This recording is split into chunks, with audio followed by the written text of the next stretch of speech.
Is Belichick going to catch Shula? I never thought this was going to happen. I think he's going to catch Shula. He needs like 3 8-win seasons. Yep. Looks like he's well on his way to at least getting one of them. Although I think he's like 24 or something like that behind Don Shula. All-time victories. Wow.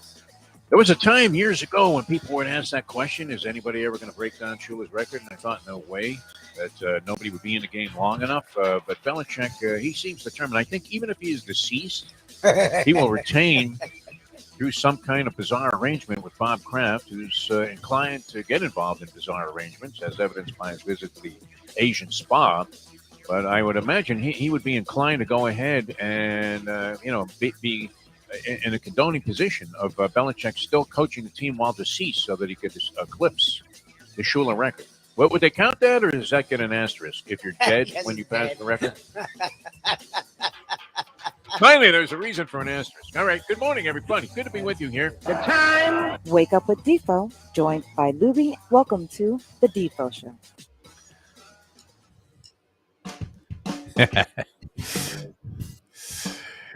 And very pleasant good morning, everybody. Great to be with you here on the Defo Show. Jeff DeForest, Mike Lubie, Lubitz. Bit of a late start on the West Coast here as we had some technical difficulties there.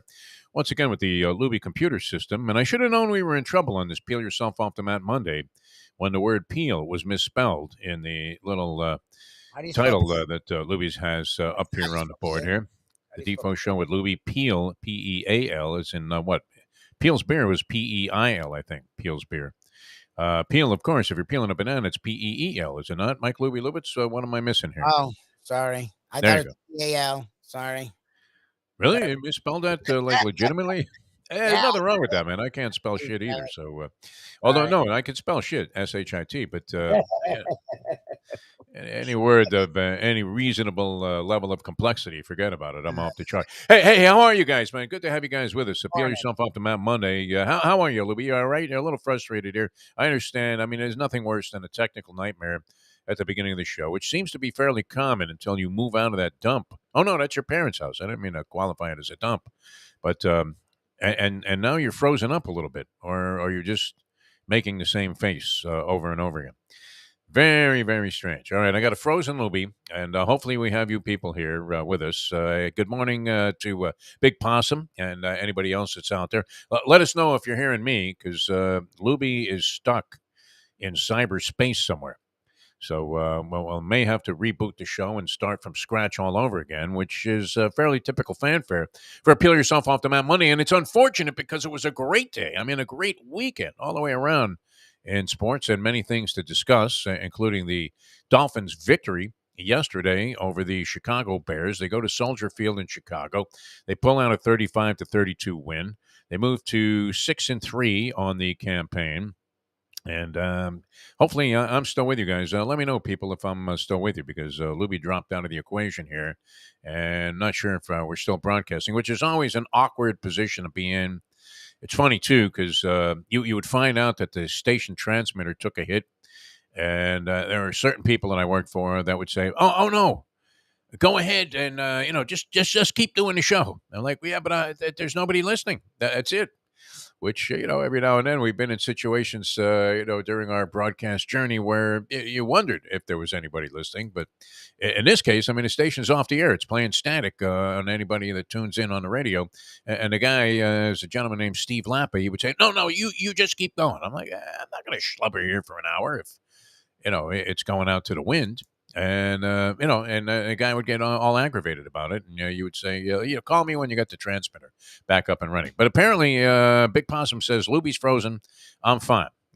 This latest switch, I'm not sure what happened, but hopefully we'll be able to muddle our way through it and see if we can't get to the wire in one piece, as we were rooting for all of our horses to do during the Breeders' Cup. Had a great time out there. A couple of amateurs were out there on Friday. With us as we had Mike Mayo's buddy Steve Dickstein from the Best of Del Rey app. And it's weird being with a guy at a track that isn't betting and isn't drinking. Very unusual combination. It's almost like, I mean, even if you went with a rabbi, there's a good chance that the guy's gambling his brains out and probably going to knock back a few Manischewitz. I don't know if they had Manischewitz at the bar there, but something, so a reasonable facsimile. And then also Jim Sarney made his way out there. We love Jim, and he made his way out to the track. And what's funny is both Mayo and I were hitting on Friday, and a lot of my stuff was working. I didn't win that much money in the long run because I'm screen to screen, screen to screen, screen to screen. So you're betting a lot of races. But I ground out, I don't know, maybe 3 sticks. I think Mike won a bunch of money also. And I'm thinking that these poor souls that came out here, they probably think this is easy, that this happens all the time because they weren't around to see the various bludgeonings that we've taken over the years. But I assure you, people, and if you were betting on the NFL yesterday, it's not easy. I was involved in about 7 games yesterday with my personal bookmaking venture with my buddy Francesco, and 3 of them ended up in pushes. Now, and this wasn't necessarily taken into consideration the fact that he had gotten the lines from the Jewish Journal. They just they were 3-point games, and they all ended up in a push situation. So very, very tough. Everything comes down to the wire in the National Football League, including the Miami Dolphins game against the Chicago Bears. Well, what a hose job that non-call was. This always aggravates me the most when you see poor officiating in a sport. When there's a referee, I mean, there's a guy right there standing right in front of this play. And the Dolphins had benefited from a very, very touchy pass interference call earlier in the ball game, and it led to points. And you could say therein lies the differential because this Justin Fields, wow. I mean, I watched him last week, and he started to show real signs of life and maturity and maybe blossoming as the Bears were in a stripped-down mode and a tank mode and traded a couple of their better players before the trade deadline. So you're thinking, wow, they're not necessarily in it to win it. Are you with us, Lubie? How are you? You okay? I think I'm with you. I don't know.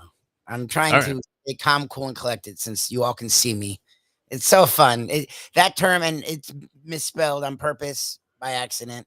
We're going to keep it because it fits. It fits, yeah. Like we can't spell a 4-letter word. It's unbelievable, right? I don't know. P-H-U-C-K, man. Fuck. I'm That's sorry. 5 letters. Yeah. Good morning. What are you going to do? All right, I started rambling here a little bit about this Dolphin game first. I mean, there's so many things on the slate. By the way, everybody owes you a huge apology, Lubie, because they all thought that you were out of your mind. When you were singing the praises and gloating about how the Florida State Seminoles were a much better team than the Hurricanes. And this pie in the sky, I can't wait to get to Tony on Wednesday because I don't know how you cannot continue to sugarcoat this. No. I mean, you're basically looking for the old Etch-a-Sketch approach there with the Canes. But I was talking about the Dolphin game yesterday, and I know there was a certain point in the game there, and I actually turned away for a few minutes to watch something else. And I'm wondering what the hell happened. Why didn't the Dolphins tack 3 points on the board there as they had a 4th down? I figured they were going to go for the field goal. I can't believe they actually went for it at that point. Once Mike McDaniel got burned by it last week, nearly did, or 2 weeks ago when they were playing the Pittsburgh Steelers, could have lost the game. This was a little bit of a different dynamic on the scoreboard. You're either going to be up 3 or up 6. You're thinking better to be up 6 than to remain at 3 points and give the other team tremendous heartening encouragement because they stopped you on a 4th down play. But sure enough, he went for it again and got stuffed on a 4th down play. They threw an errant pass. And the next thing you know, you had the Chicago Bears, who were very, very, strong offensively in this ball game. I mean, that was a shootout for the biggest period of time. Now, one thing you have to say about Dolphin games this year, they are wildly entertaining. But with this Mike McDaniel offense, the lack of defensive prowess a little bit concerning.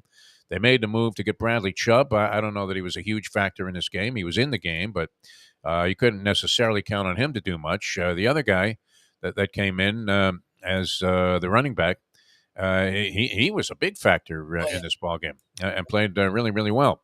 So 2 acquisitions by the Dolphins to try and go all in. The Chicago Bears were a team that were trying to get rid of people and accumulate draft picks. They kept talking during the game, the announcers, about how they're going to have $100 million in cap space and all kinds of stuff going on next year. So they should be able to improve. But you never know. I mean, when franchises are poorly run, they usually remain in the doldrums forever, regardless of their circumstances. And it was very possible that was going to happen with the Dolphins, except that somehow Chris Greer got a rocket up his ass as if he was having breakfast with Kim Jong-un And the Rocket Man just stuffed one right up his hiney, and he said, "You know what? I better start doing things differently." And it looks like for the most part it worked. So let's go through some of the fine points of the game here, right? Things that stand out to you.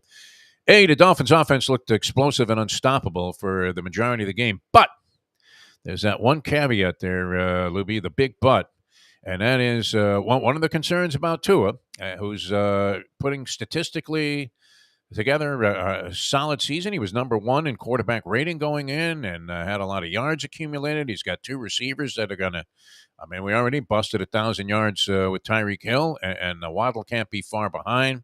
So a lot of statistical stuff is happening that would make you think, wow, this offense and this quarterback has really matured and has reached a height that I don't even know if you could have anticipated it a couple of years ago when they took to a number 5. But the long ball is still suspect with Tua Tagovailoa, and it nearly cost them. I mean, they got very lucky to get a pass interference call on that one ball that he threw short, and that was in the end zone, and they ended up getting a touchdown out of that. And then later in the game, with a chance to ice it, got a guy wide open running down the field. Was that Hill or Waddle? It was one of those guys. Waddle. It was Waddle. He had Waddle with 3 yard space. If he Yeah, goes down front, it ends the game, and it may be a touchdown too on top of that. sure. And throws it short. Now, and I don't know that he was overwhelmingly pressured on that play, but it seems like for a guy that has a big arm and is extremely accurate, dynamite, throwing missiles down the center of the field and doing it very coolly. I mean, almost Montana-esque. That long ball that you need to hit has been suspect, and we've seen him scoring a couple. These receivers are so wide open that they're waiting with hang time for these two passes to get there. Yeah. That definitely could be an area of improvement.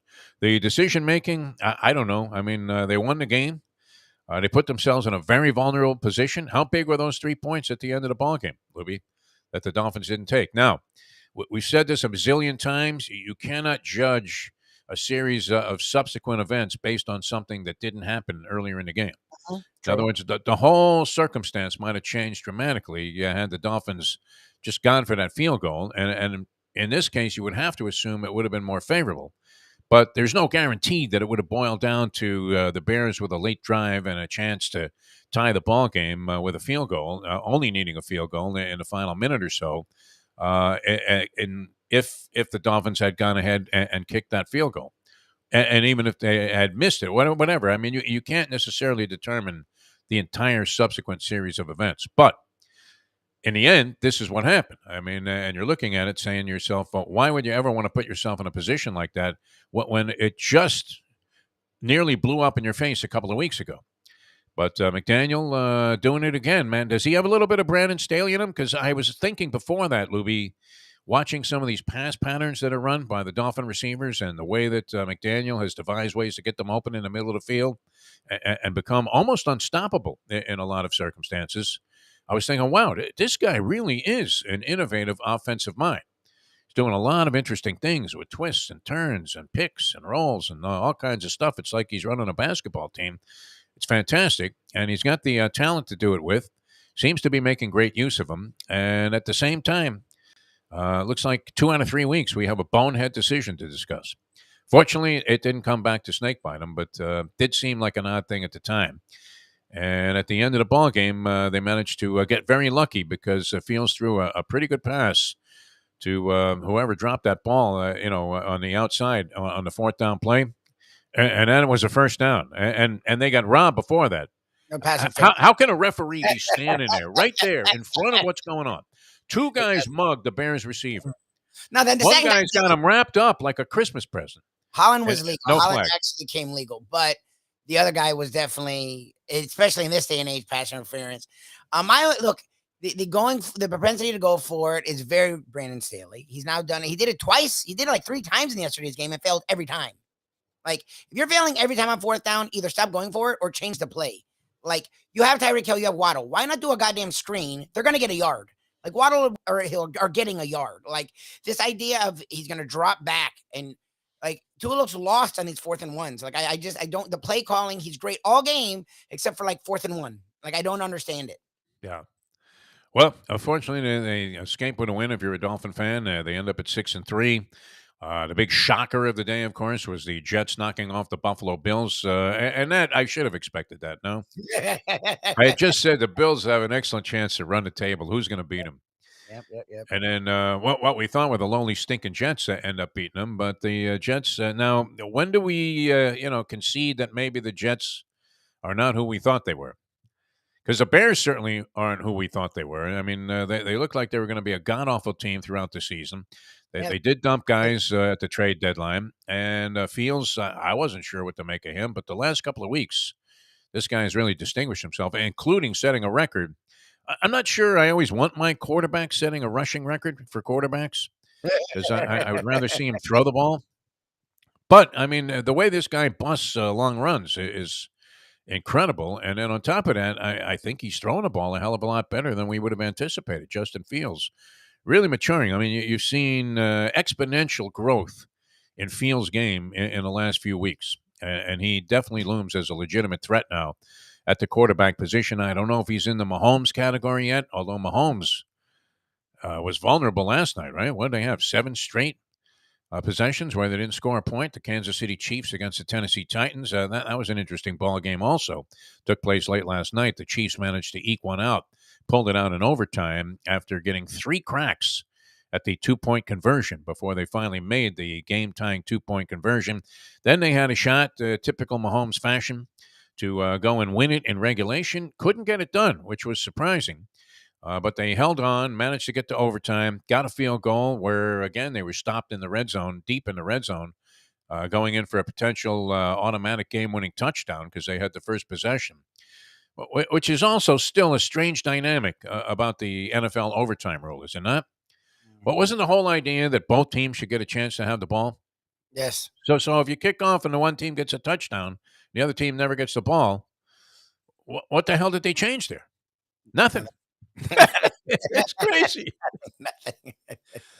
Why on earth? And we'll have Jason Cole later on in the program. I don't know if we even bother to bring this up with him again because he wasn't a fan of the concept. But Brought up a few times.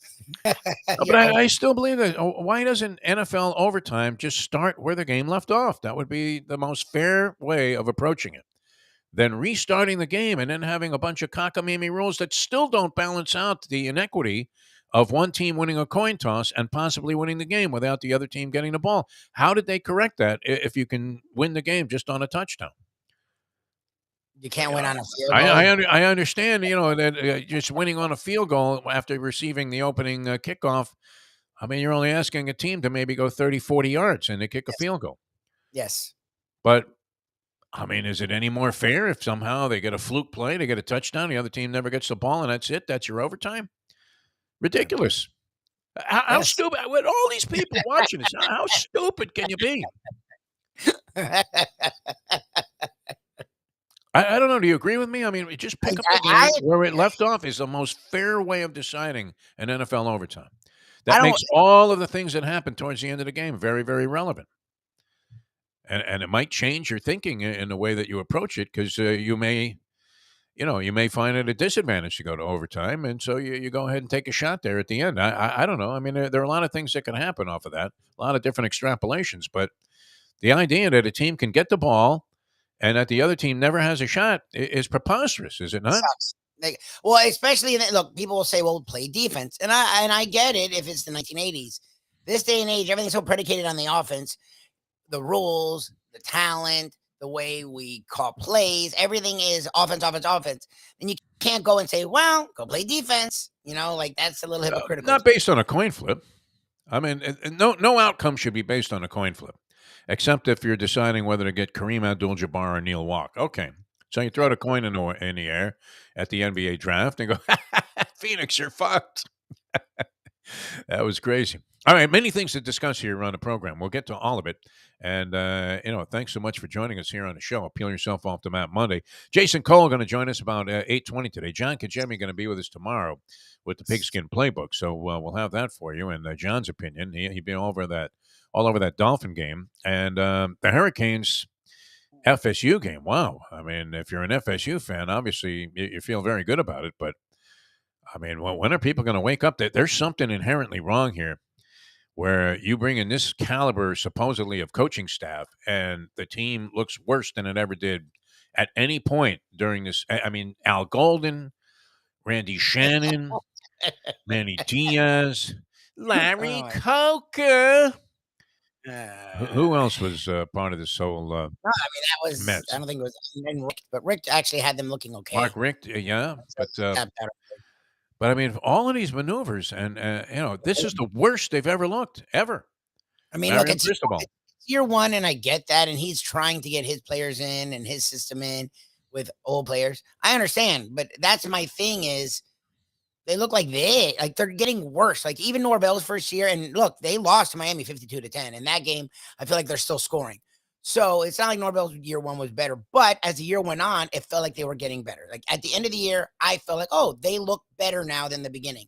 That's my problem with this team. The Canes are getting worse. Like Tyler Van Dyke went from being an offshoot Heisman candidate. Yeah, he was hurt this week. He looked the same before he was hurt. Like they look worse at defense, offensive line, right? They have a running back room of like 5 4-stars, and FSU's room with decent talent blows it away. So I know it's year one, but you should at least be growing, getting better, getting more disciplined. I mean, that game was just. It became unwatchable if you were looking for competition. That's for sure.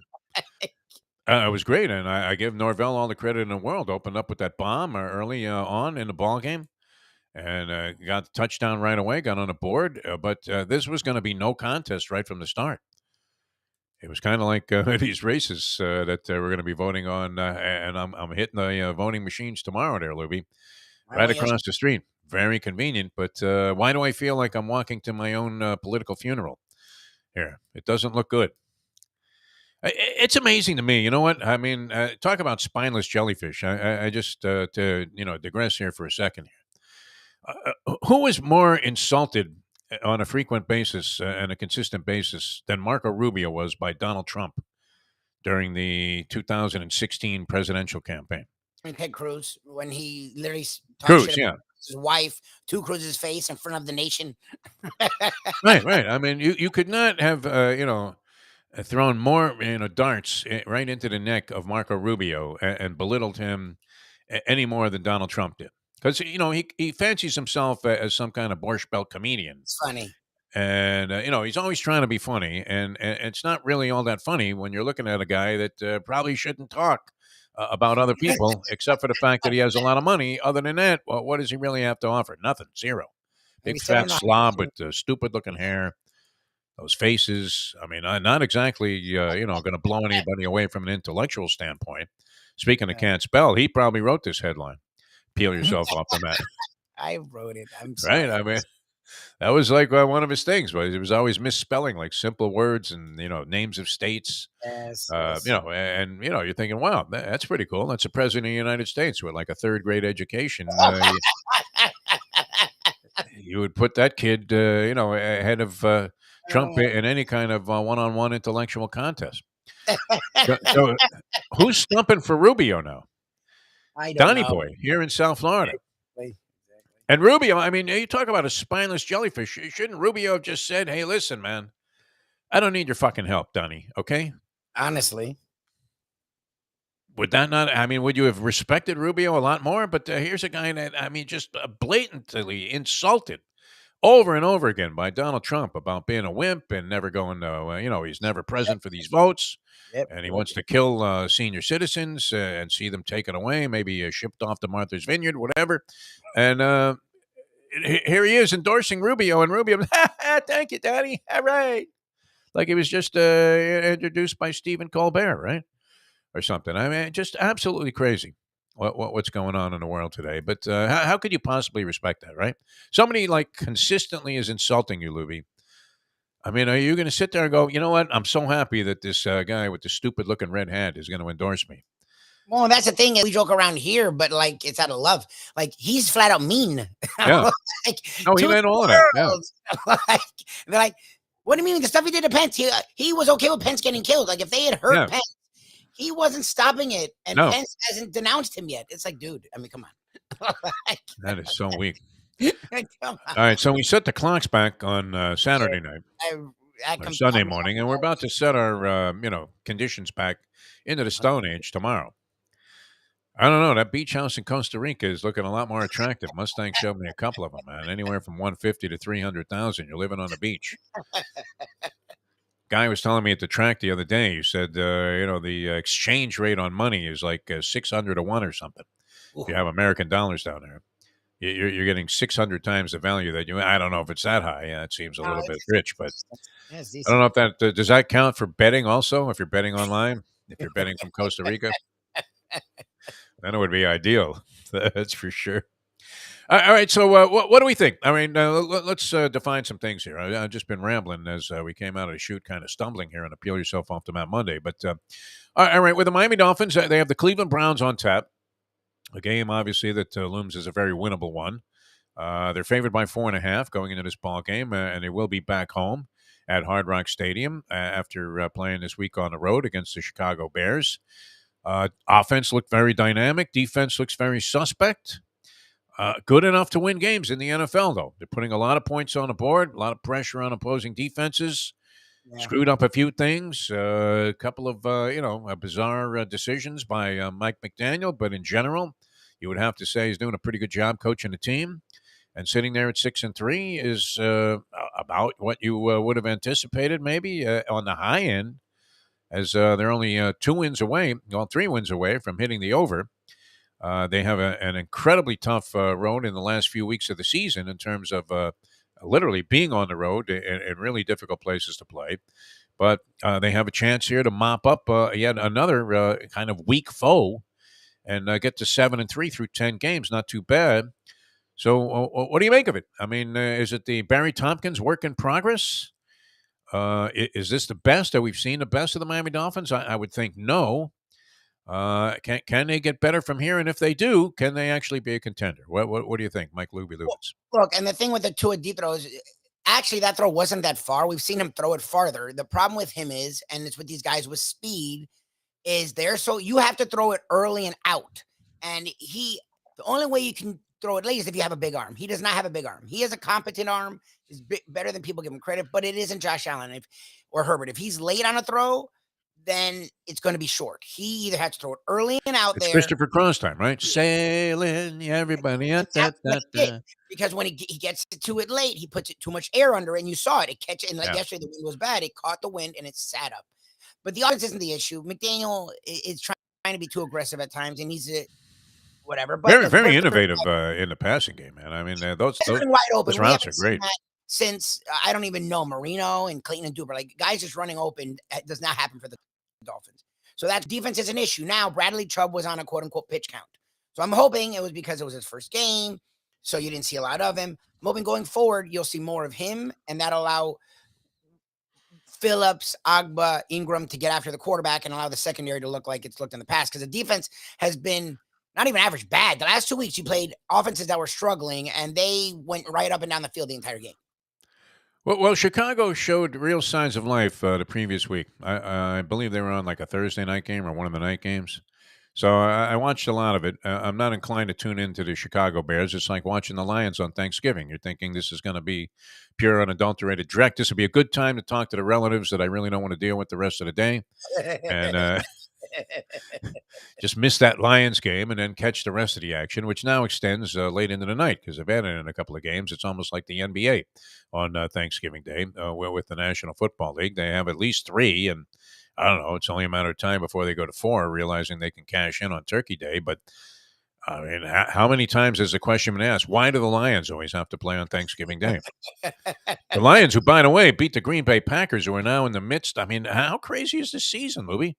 In the midst of a 5-game losing streak with Aaron Rodgers looking like garbage, throwing 2 red zone picks. I mean, at the goal line, 2 hideous picks and 3 interceptions in all. Had a chance to come back and win that ball game late. They had the ball and were driving. I think they were in Detroit territory, and Detroit's been collapsing in every game. I mean, a horrible defense. We saw that with the Miami Dolphins just last week. And yet Green Bay can't get the job done.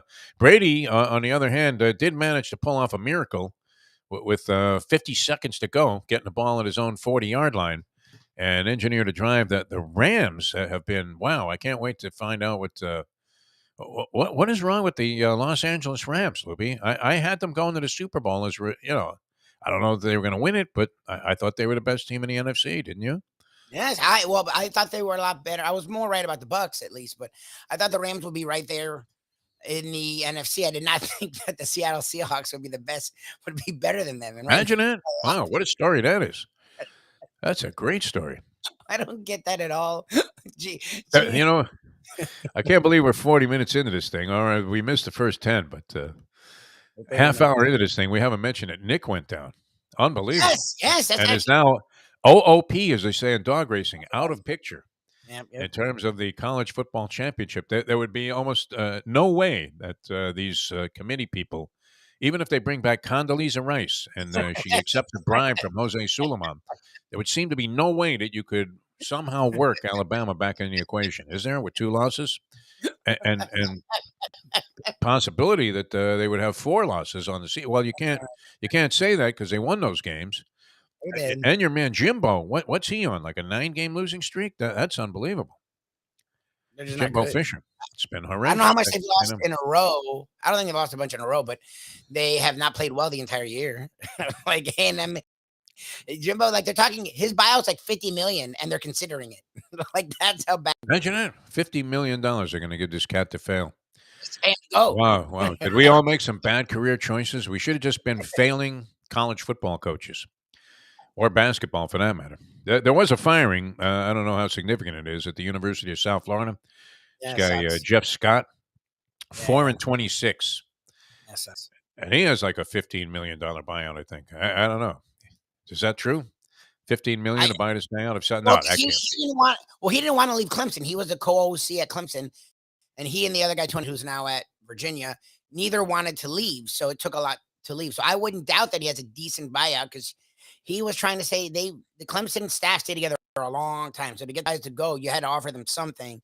So I presume USF actually did put something like that there together because they figured it would work because high expectations, and it's never worked. They never got started at all with him there. Wow, the guy's like 1-8 this year, or 1-7, 4-26 overall. So no surprise that he got a pink slip. But once again, like we said, it's probably the best job that you can have in all the sports. I mean, where the worst job is the teaser horse at a stud farm, the absolute or ticket scalper at I would think future University of Miami games. The rest of the way, I mean, they had a packed house. That was kind of nice, but they were silenced early.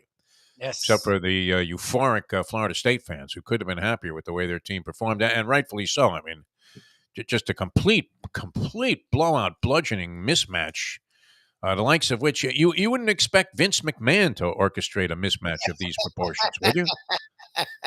McMahon! I thought I saw Mario Cristobal screaming at one time, McMahon! You're going to pay for this, McMahon! All right, that was ugly. And you have to respect, I mean, Brian Kelly going for the 2-point conversion there. You're thinking that's a nutsoid move at the time. Stupid. I'm like, what are you doing? What are you doing? What are you doing? This is how Alabama wins. Coach is always just stupid. Just you're at home. You have the momentum. It took them 25 minutes to score and a pass interference. You scored on one play. Just do another overtime. You'll probably win. And then he made. I'm like, okay, good for you. It was like, holy, sweet Jesus, my God. Could you be any happier? And to see Nick after the game, completely despondent, unable to explain away yet another loss. Oh, my God, it was great. Realizing that no matter how much money the Alabama alumni fuel into the pockets of the college football playoff committee members, they're probably not going to be able to buy their way in this year. Unbelievable. So, and that was great. But Brian Kelly going for 2, I don't know. I thought that was an odd move. It was like Dr. Tom Osborne going for 2, and you could almost hear Sonny Hirsch from the grave screaming, "Deflect it away! Deflect it away!" Sonny had to be rolling over in his grave with the performance of the Hurricanes. So that was horrible. Notre Dame over Clemson, that was kind of cool, right? Because we hate Dabo.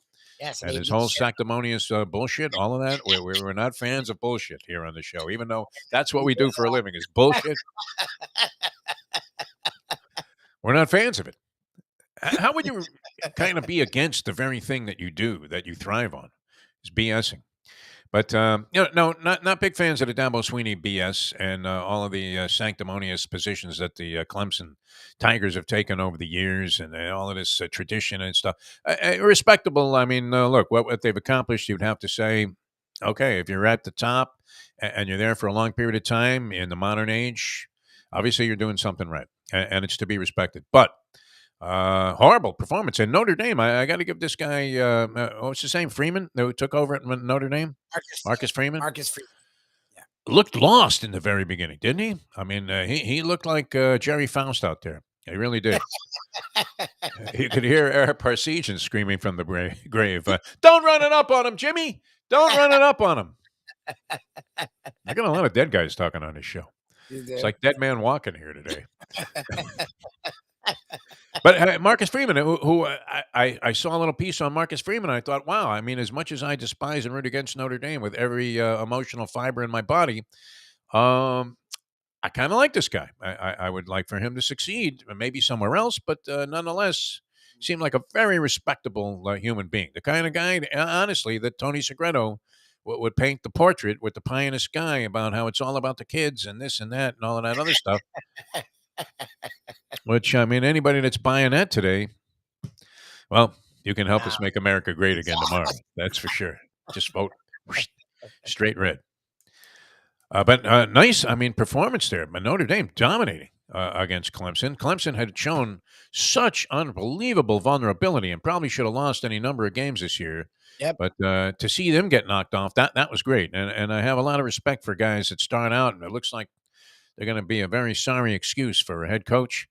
And, you would imagine the patients aren't, very solid there at Notre Dame. They've stuck with some guys. They stuck with Faust longer than they should have. But, and you're thinking this Marcus Freeman is going to get more than 1 year to try and establish himself. But it really looked ugly. So I give him all the credit in the world for turning that around. Because, I mean, that's something that you like to see when a team – and that's what's wrong. That's what's bugging me about this whole Mario Cristobal thing. As much as we like Mario – everybody will acknowledge the guy was a terrific guy, a real nice personality when he was playing for the Canes. Ever since, he's always been very, very respectable. But it's kind of like you've done this, Lubie, I think. I don't know if you've done it as much as others, but have you tried to resurrect an old relationship? One time. Okay, yeah, right. You run into some girl that you knew in college or whatever. On Facebook now, it's even more common that you would have a connection made with somebody that you haven't known for 30 years. You haven't seen the person, but you really had a great thing going way back in the past, right? But you were a different person then, and so was she. Circumstances were different then. And it's the thing we keep talking about, the old Roberta Flack song, trying to get that feeling again. It's not happening here. It just isn't. Yeah. And you can keep going back into this bad relationship or a relationship that ended. Maybe it was a great relationship, but it ended 30 years ago. And you're trying to resurrect those same feelings, and it just isn't going to happen. And I believe that's the case. I don't know. I mean, maybe I'm wrong about that. I hope I am. But I don't see it happening with this University of Miami team. And beyond that, I mean, very disappointing. I would think if you – it's the old line about Don Shula. Remember that from Bum Phillips? That was always you didn't get these media guides, but I got it every year. It was put out by Harvey Green. And it was a very comprehensive, thing where anything that you possibly wanted to know about any Dolphin player, past or present, what was right there in this little thin guide. It was absolutely an essential tool for anybody that was covering football on a regular basis. And you would get one from every team. That was always the big day, right? Where the sports office would receive the media guides from all teams in the NFL. I don't know. Did you ever have that happen, Louie? At 9:40, that practice had kind of ended there by the time I think you got into the business, where they used to send this out to everybody. I don't even know if they have media guides anymore. I guess they must, but this was a good thing. And it began with a story about Shula. Naturally, I mean, the home team's media guide, they're publishing it. It's going to be very flattering about the team. They're going to talk about how promising last year's 3-13 season was and all of that. But they had the standard article about Shula, and it began with a quote from Bum Phillips, which nobody ever knew how to interpret because we didn't speak Bum. Didn't speak Bum. But the line was, and it stuck out to me, and I don't know if I'm paraphrasing this, but at the time it was like very much entrenched in my head, and it went something along these lines that he could take Hizen and beat Ewan, and he could take Ewan and beat Hizen, which essentially meant that he could take your players and win with them against his Yeah, own and players, but he could also take his own players and beat the snot out of you. So a good coach could take either side and somehow make a difference, is what Bum Phillips was trying to say there. Probably could have just said, hey, you know what? He could take either set of players and win. That might have explained it a lot more clearly, but he could take Hizen, are you following me? And beat Ewan, Lubie, and he could take Ewan and beat Hizen. yes. I'm not seeing that right now. I mean, how could you possibly ascribe any of that to what's happening with the Hurricanes coaching staff? I mean, it looks like they could take Manny Diaz's players and ruin them. Yes. And then at the same time, have this perplexed look on their face. But if you can't fire a team up to go and be competitive against their arch rival, at least look like you're interested. Yep. Then what can you do? Right? Look, I mean, because that's the thing is, if you're watching Oregon and Georgia looks like Georgia. I mean, they literally dispatched a Tennessee team that people thought was unstoppable. Yeah. And everybody thought that was a sucker game, by the way. Everybody was talking to me about it. Some wise guys I know at the track, and they were saying, well, what are we missing here? They're daring you to bet Tennessee in this game. Daring you. Yep. And Tennessee was never in it. Look at Oregon now. Yeah, Oregon struggled that first game. Well, again, Georgia's Georgia. Yeah. And it was his first game. Since then, Oregon's looked great. They're Bo badass, Nix, yeah. the exact guy that Auburn wanted and thought they got when he was a 5-star, the best quarterback coming out of high school in his class. And people are saying, well, see, in this is the Miami fans retort. See, that's Mario's players. But Mario's not coaching them. Like when Mario was there, they weren't putting up 50-something. Like that was the big knock on them was they'd win big because they had defensive effort and grit. They wouldn't do that. Like Bo Nix is barely trying and he's putting up like 5 touchdowns a game. Like you're not wrong. Like the Miami, the team he's coaching looks worse. And Oregon, the team he did coach looks better. I don't know what to do with that. It's not positive. If you're a Canes fan, to me. Well, you would think this, okay, the problems, whatever it was in the beginning of the season, where it leads to you losing in an embarrassing fashion in Middle Tennessee State. You should start to see some progress from that if your coaching staff is any good. I mean, you should start to see some kind of improvement. I mean, even with lousy players, these guys can't be that bad, can they? I mean, we're still talking about. I remember people were always glowing with high praise. Wow, that Manny Diaz! I tell you what, he's doing a good job bringing players in. So what happened to all that? They all left at once. Holy vanilla ice! Oh, they're there. Unbelievable. They're there now. I mean, look, the James Williams guy that looks horrendous was a 5-star. Leonard Taylor, who got bodied by a transfer 3-star, was a 5-star on the defensive line. Like, there's talent on the team. I don't know if there's a talent that Canes fans think there is, but there's talent on the team. They're not getting coached well. So I look, it's year one. I get it. Looks bad. Yeah. But they don't, all the issues that Manny had last year, undisciplined, not making plays. That's the thing that isn't better, and that's the thing. Norvell's teams at least got better. People bitched. They made fun of them. There was lumps, COVID, whatever. But that's why I sort of defended him because you could see, okay, they don't look like the same team that Willie was coaching. This team doesn't like the same team because they look worse. And it's like, I don't. It looks worse than any time that we've seen it. They look bad. In the last 25 years, honestly. That's the sorriest performance I have seen in a rivalry game. It's one thing the other team comes in. Florida State's like a national champion. They did make it to number 25 in the most recent AP poll, which has Georgia on top now. Ohio State ekes out a victory. They got a little bit of a scare. Michigan is number 3, and then TCU made it into the top 4 in the AP poll. FSU gets in at number 25, and the Hurricanes nowhere to be seen. All right, it was a great weekend. The Astros captured the World Series. We'll talk about that a little bit, although that seemed to really fly under the radar. I enjoyed that game on Saturday night. That was a lot of fun. It was a real bonanza. Smorgasbord galore there. I mean, you talk about the Chinese buffet there on Saturday. You had everything going. You had the UM-FSU game. You had Notre Dame and Clemson. You had the World Series going, Game 6, which turned out to be the finishing game. And I almost bet Jeremy Pena, after he had won the championship series MVP. I thought, and he was a pretty good price to be the MVP of the World Series because I thought, wow, why not just ride the hot hand here? It's going to be hard to determine. I mean, you could have made a case for a lot of different people, but Pena was the most consistent, and he won the MVP of the World Series. The Astros closed it out 4-1. Outstanding work from their bullpen. Wow, I mean, they have a monster bullpen. The Houston Astros. That is a bold statement by DeForest. We just watched them shut out like everybody for the last 400 innings, and all of a sudden I'm going to proclaim, "Well, here's my observation: they got a pretty good bullpen." The Houston Astros. They didn't score in that many innings. Their offense wasn't exactly, ignited, with some kind of spark throughout the series, but they managed to do enough to win it in 6 games after everybody had Philadelphia in a winner's circle. Huh? Remember that? They were all squirting cheese whiz down their throats there, thinking Philadelphia was going to waltz in after they went up 2-1. And the Astros behind Dusty Baker, and he seemed to be, so well acknowledged, that it was, time for him to win a championship, that people overlooked the fact that they hate the Astros, by and large. Right? Everybody was happy for Dusty Baker, even though they despised the Astros for the cheating scandal of a couple of years ago where Carlos Beltran was playing Tito Puente Jr. there.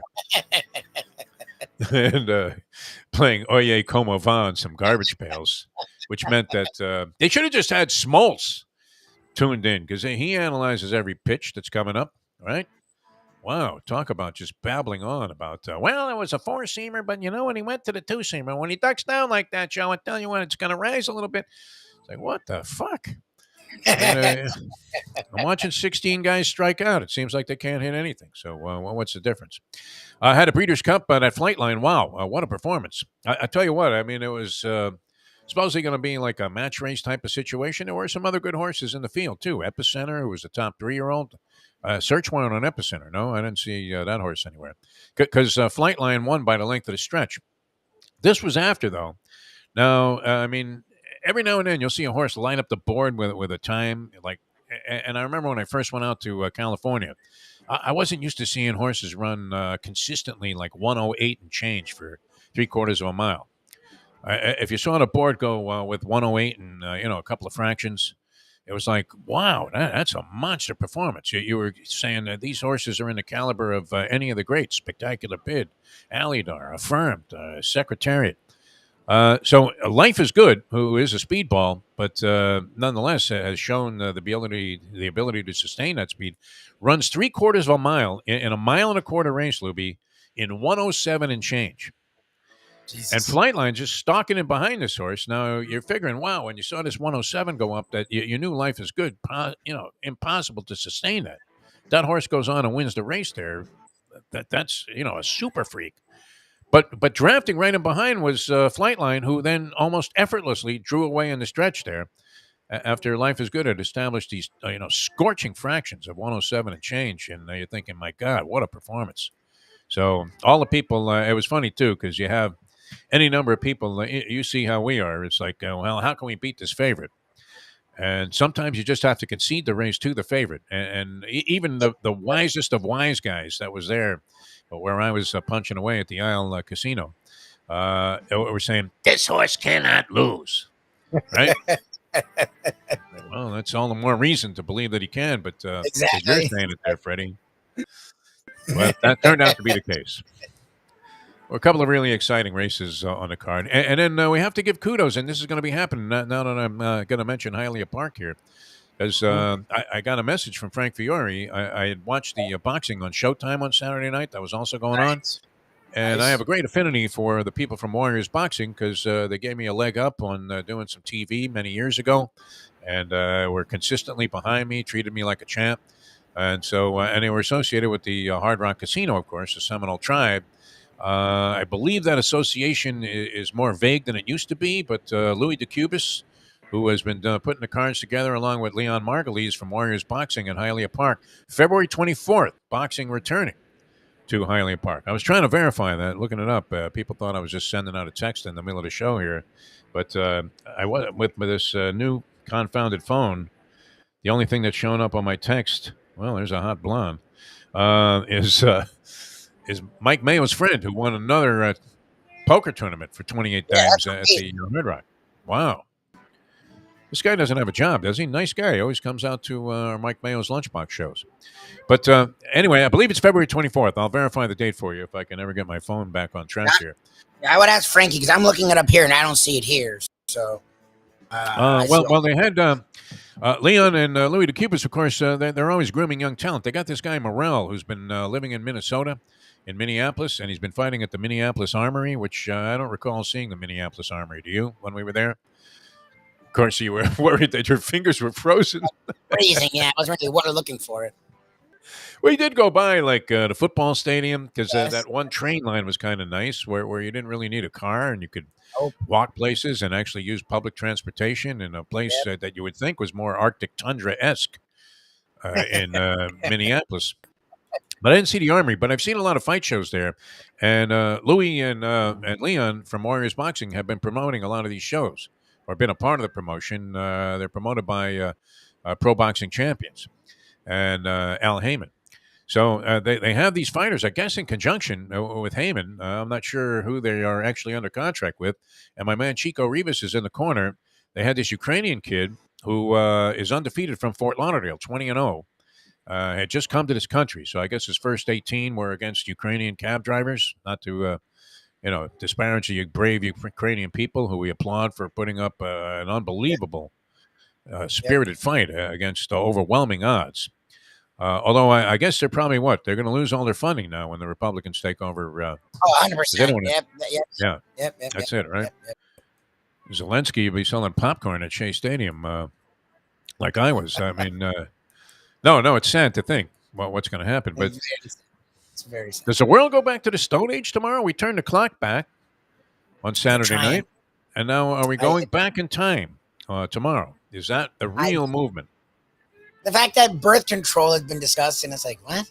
Like I feel like birth control has been around. I mean, you tell me, your whole life, birth control has been around. So, like, what?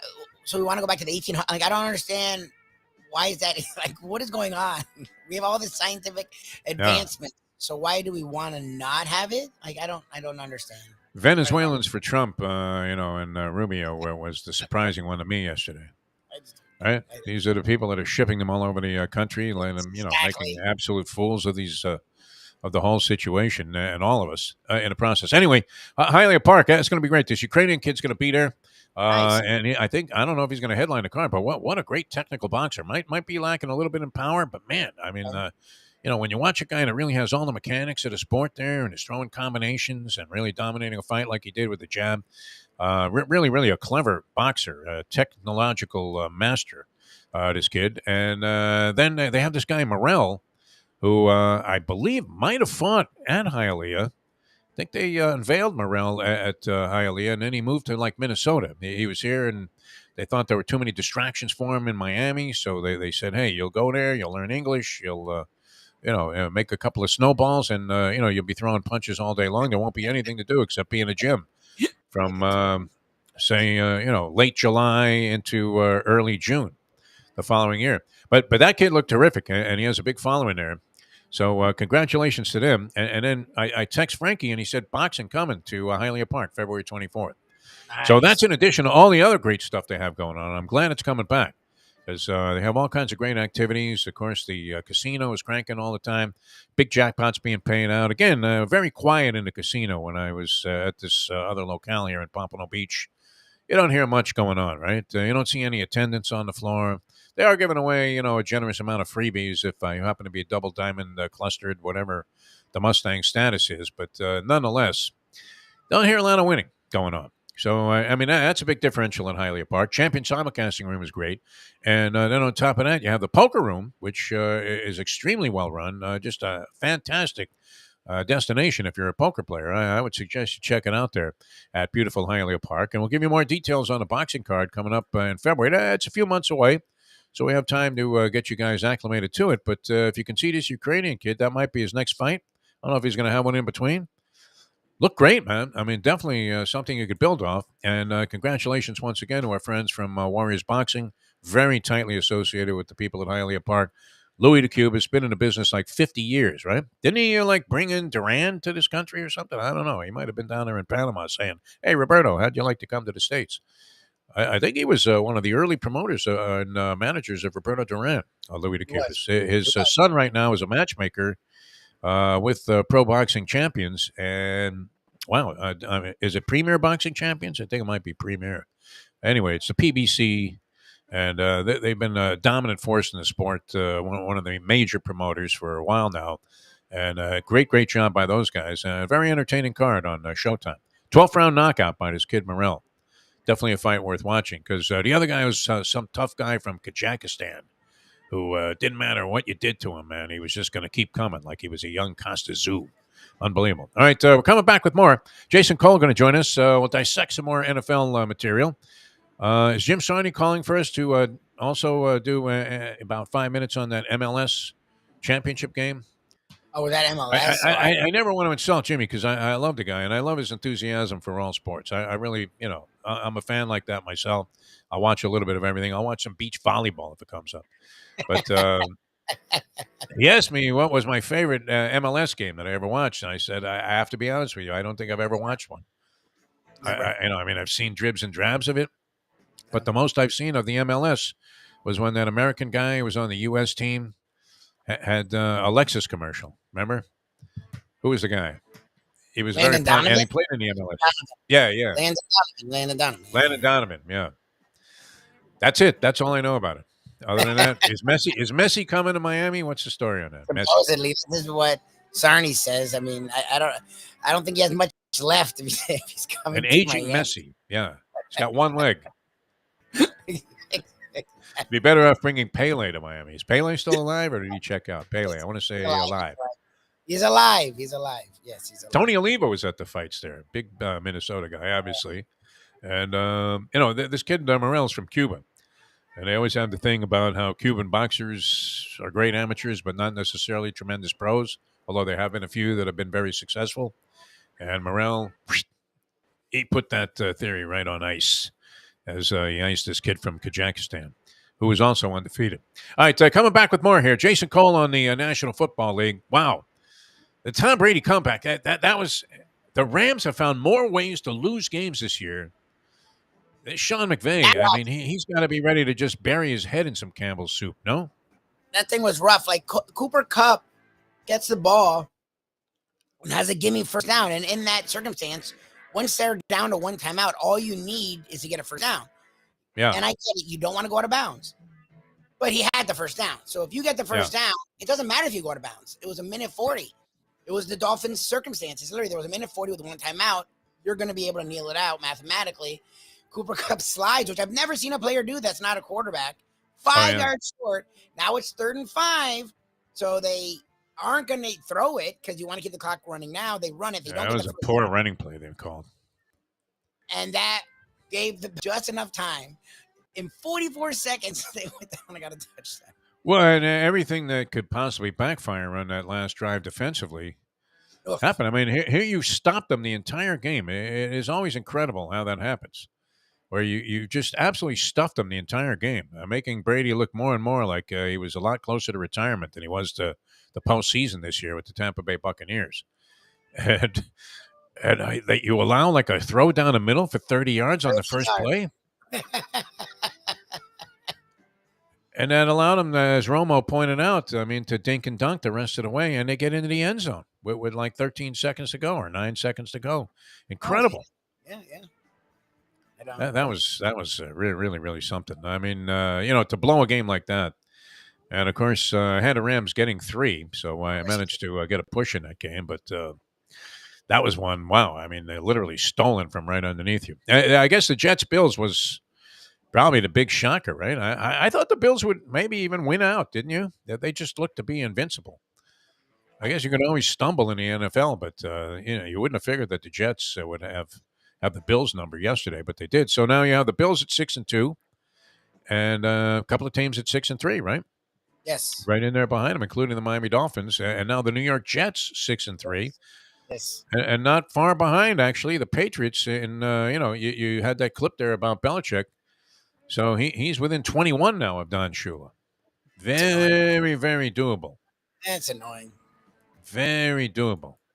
I remember looking at this. I want to say it had to be years ago, obviously, because he's accumulated so many more victories. But even at 10 wins a season, I remember thinking, wow, what does Belichick have? And he had like 160 Yeah, no wins at shot. the time. He had like no shot. Yeah, and you're thinking, wow, this guy's going to have to win 10 games a year for like another 16, 17 years, 18 maybe. That's annoying. Sure enough, there he is. All right, we'll come back with more. Jason Cole going to join us in a few minutes. Hialeah Park, great place to go, by the way, and I'll get you the details on the boxing so you can make your plans on that. But going to be some really good fights there when they come back into the ring there on the apron of the track at beautiful Hialeah Park. Jeff DeForest, Mike Lubie Lubitz, Peel Yourself, that's Peel, off your the mat Monday here on South Florida Live. Later on, Mike Mayo's Lunchbox. Are we gonna? I'll do it if you do it. You want to wear that Mike Mayo lunchbox shirt we got from Jim Sarney on Friday? Oh, what I do with if I bring it to my car, if I wear it, I'm down. Yeah, it's massive. All right, let me know. It's cool. I don't want to look stupid there by myself here. You know, Mayo's going to be wearing his on every show from now on. There's no doubt about it. That was great, though. We were at Seaside Subs, and that's in the Cove. Yep. What would you call it? Shopping center? Is that a shopping center? Strip? I don't know. A strip mall? Nice. I don't know. They got a lot of stuff there for sure, including where I'll be tomorrow night, the Tipperary Pub, which has been featuring dynamite music every Tuesday night. But and I feel perfectly free to tell everybody about it, even though there are only a few seats in there, because nobody ever goes. It takes people forever. Well, everybody's going to be scrambling tomorrow night anyway, right? We have another hurricane coming. Oh, Jesus. Not a hurricane, but a tropical system is going to be. Bad day for people with hair pieces. Bad day for people with hair pieces, my friend. If you got a really bad rug and it's not glued on with Flex Seal, don't go outside tomorrow. All right, coming back with more in a moment. Mayo, by the way, 12 o'clock today. I couldn't figure out if he won or he lost over the weekend because he was fetching about. Does he send you those mass texts or just send them to me about his degenerate activity? Degenerate bitching. No, I don't get those things out. I could. It sounded to me like he had a $10 pick three that he hit, and then the next thing you know, he's like screaming. He's empty, and that he should have played poker all weekend with his buddy who won the 28 times. All right, back with more in a moment. He'll be coming along at 12 o'clock. Mike Mayo, the Gambling Gourmet, and Mike Mayo's Lunchbox, and should be fun this week. I think we have a couple of outside shows coming up, including one with Nikki Mohan. Yes. So that's always a blast as well. All right, back with more in a moment. Now that. The time. I still haven't finished off those subs, by the way. I had like 3/3 of different subs. Yeah, that roast beef thing was unbelievable, man, from Seaside Subs. A real innovative sub sandwich. It is 8:14. Ponies in Style at Champions, the outstanding simulcasting room at beautiful Hialeah Park. Yes, the grand old lady of thoroughbred racing has never been more vibrant, and you can wager on the races from the top tracks around the country while enjoying a cocktail at the Brass Rail Bar or any of the fine food served throughout the facility. If poker is your game, you're covered in style, and you can play all your favorite Vegas-style games, including blackjack, craps, and roulette, in Hialeah Park's sizzling hot casino. Get a player's card when you walk through the door for all kinds of generous amenities, including our favorite, free play, when you come out to the ultimate casino and entertainment destination, Hialeah Park. Hey folks, Tony Segreto here. Since day one, Catholic Health Services has been part of Old School. And since we've started letting people know about them, it's changed their lives. You see, Catholic Health Services, while being recognized as one of the top places for stroke rehab in the country, it's also about a group of people who not just excel in what they do, from the doctors to the nurses to the therapists, on and on and on. It's how they do what they do every single day that separates them from the pack. They do it with a passion, unmatched, and the inclusion of family in every step of the process. Trust me when I tell you this. If you want the best, unmatched rehab with a special group of skilled, caring people, there is truly only one place, and that one place is Catholic Health Services. These days, we're all looking for comfort anywhere we can find it. Thank goodness for Landlubbers Raw Bar and Grill in the Plantation location, because they are making sure you are as comfortable as possible. First of all, they're not only open for delivery and pickup. All you have to do is go to landlubbersbarandgrill.com for both pickup and free delivery. Their hours have changed a little bit. Monday through Thursday from 3:30 to 10. And Friday, Saturday, and Sunday from 11:30 to 10, you're going to have the best wings in the world. You're going to have a great burger. You're going to have their amazing soups. Again, Landlubbers, Raw Bar and Grill. It's nice and easy. Just go to landlubbersbarandgrill.com for both your pickup and free delivery. Thank goodness for Landlubbers for making you always feel right.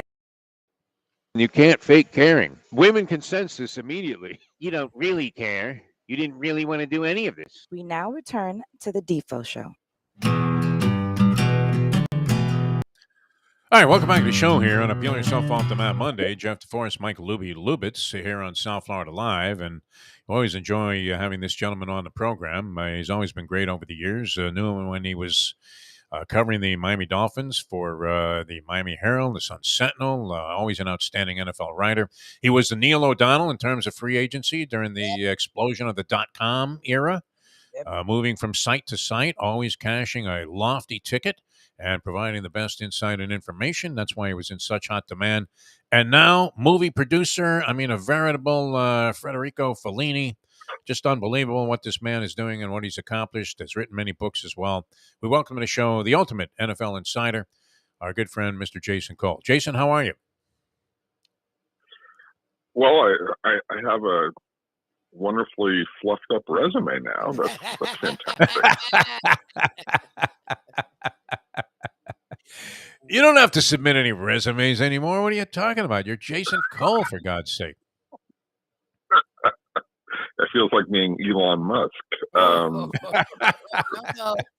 different things. Yeah, no, I think there's quite a diverse way of thinking there. Yeah. Good to have you on the show, Jason. How are you? How are things going, by the way? Anything happening with I know you're floating a bunch of projects. All right, we might have lost everybody there except for me. So we'll try to resurrect Jason Cole here as Lubie once again experiencing bizarre transmission problems, and it's always an awkward moment here. Jason and I go way back, and he's been great. It's incredible, and I remember him covering the Miami Dolphins, and it's not an easy job. Mayo had that job for a while too. I don't know if he was the primary. I think Charles Bricker was with the Sun Sentinel, was the number one guy on the Miami Dolphins beat. And those guys, they have to take like every little thing seriously, right? A guy stubs his toe going to the bathroom, and, you got 7 reporters trying to find out what's going on. Barry Jackson sniffing around, all of these other kids that are in town or were at the time. And Jason was among the best. I guess, Armando Salguero, he's still buddies with Armando. And he was the guy that was always stirring a pot. I see Lubie has rejoined us here in the program. And do we still have Jason with us? Jason, are you still there, my friend? You were saying how great things were going before Lubie's computer crapped out. Everything is fantastic. I actually could hear you. He couldn't hear you. And Mayo was the main beat writer. So when I he was okay. Yeah, Bricker was there doing the NFL. God, I wonder if. Actually, I don't really wonder whatever happened to Bricker. I don't really care. He wasn't the happiest of guys, as I recall. I mean, he just always seemed to be bitter and sour. I mean, you'd say, "Hey, Charlie, how you doing?" He'd look at you like you're out of your mind, like you were from Mars, like I was wearing a MAGA Republican hat. Misery loved Charlie. Yes, but it's that way. Yes, or Charlie loved misery. Some combination of that. Yes. So, anyways, I'm off to the set of my latest blockbuster film. I'll be in Cannes all week next week. Nice. And then moving, nice. Quickly to the south of France. So you'll have to call me internationally from now on. So when you're Ace and Clooney out of a reservation at one of those fancy French restaurants, that's going to be fantastic. And they go and Lake Como. I just went straight to Lake Como and took over the house. Going to be fantastic. All right, Jason, you know what? This is interesting because I was trying to figure out, what the really good stories were the other day in the National Football League. And I don't know, does it start with Seattle and Geno and the fact that they were supposed to be horrible this year? I mean, what does this say? I mean, people have questioned Pete Carroll. I don't know why, because, except for this Malcolm Butler, like an unbelievable fluke play that he made when everybody thought that Marshawn Lynch should have been carrying the ball in the end zone against the Patriots. It's hard to knock. I mean, the overall success that Pete Carroll has had.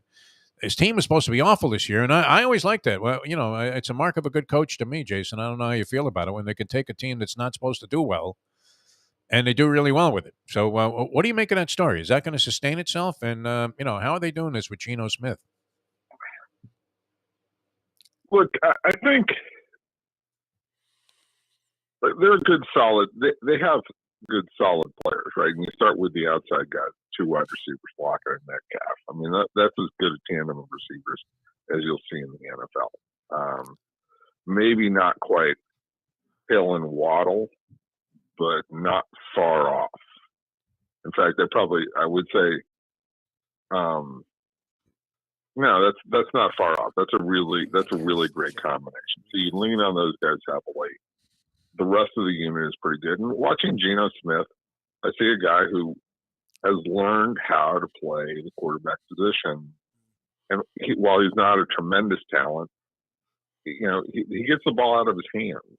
And all the bravado and kind of stupidity that Geno had early in his career is kind of gone. And he sits there and says, okay, this is what we're just supposed to do. I'm just going to do what I'm supposed to do. And I'm going to stay within myself because this will give me a chance to continue to play. That's what you see with Geno Smith right now.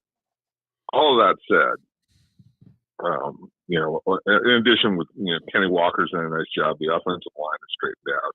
I think that they've lost sort of the prima donna attitude that Russell Wilson had the last couple of years, which was tough for the rest of the guys to kind of swallow. So all of that's good. I don't think that they're an overwhelmingly talented team. Beating Arizona really doesn't impress me. I know the New York Giants went in there with a really good record, and they kind of dominated the New York Giants at home. I don't think the Giants are really that good. The win against the Chargers, that's a nice win. That's fairly dominant, especially winning against at there. But the rest of it, like I watched that team play against San Francisco in week 2, and they just were against a good defense. They were really incapable of doing much. And against Denver in the opening week, they didn't really do much, and they escaped in that game. So I think that when they play really competent defenses, it's going to show up that they're not really that good, and that eventually San Francisco is going to win that division. But for now, yes, Pete Carroll has maximized everything you could possibly imagine out of the Seattle Seahawks. And I know we'll get to the Dolphins and some of the other teams in the NFC, but you brought up Russell Wilson, and that was the opposite of that. The other end of that move was Geno Smith is now the guy. They get rid of Russell Wilson. They get loads of picks. They get lots of cap room. And Russell Wilson, a lot of us thought, so had a lot left, just needed a new destination. That doesn't seem to be the case. What happened to Russell Wilson? Like, is he, as Defo says, a shot fighter? Because he looks night and day from the guy we saw in a Seattle uniform. Well, I ran into Nathaniel Hackett.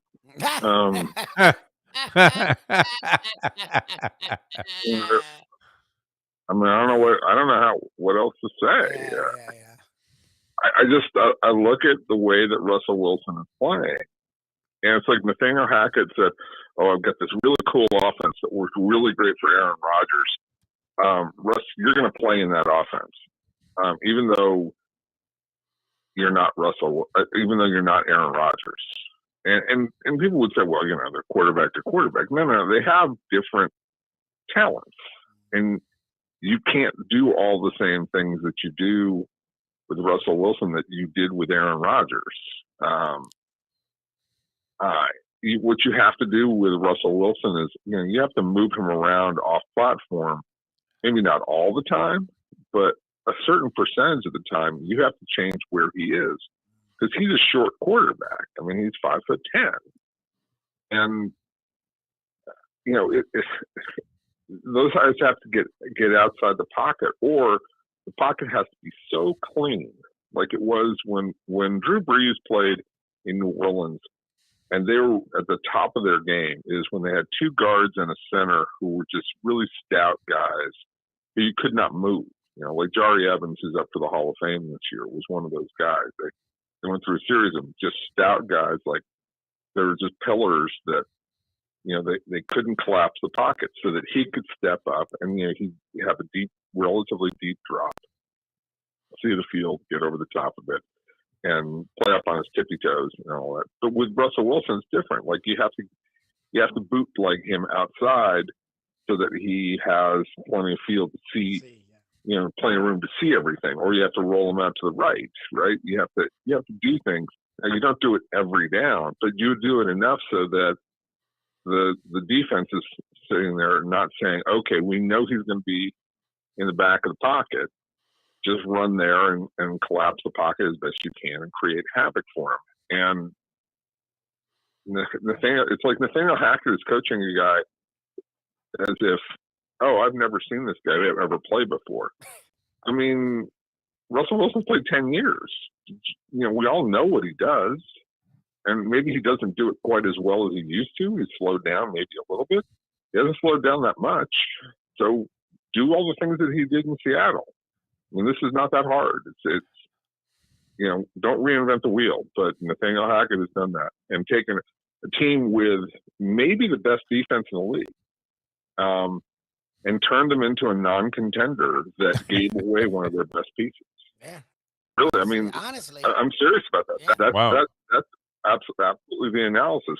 If you do the statistical analysis of their defense, that defense is the best in the league statistically. Wow. And they gave away Bradley Chubb for a first-round pick and a fourth-round pick. It's not, the price wasn't necessarily terrible, but they gave him away and took what was potentially a championship defense.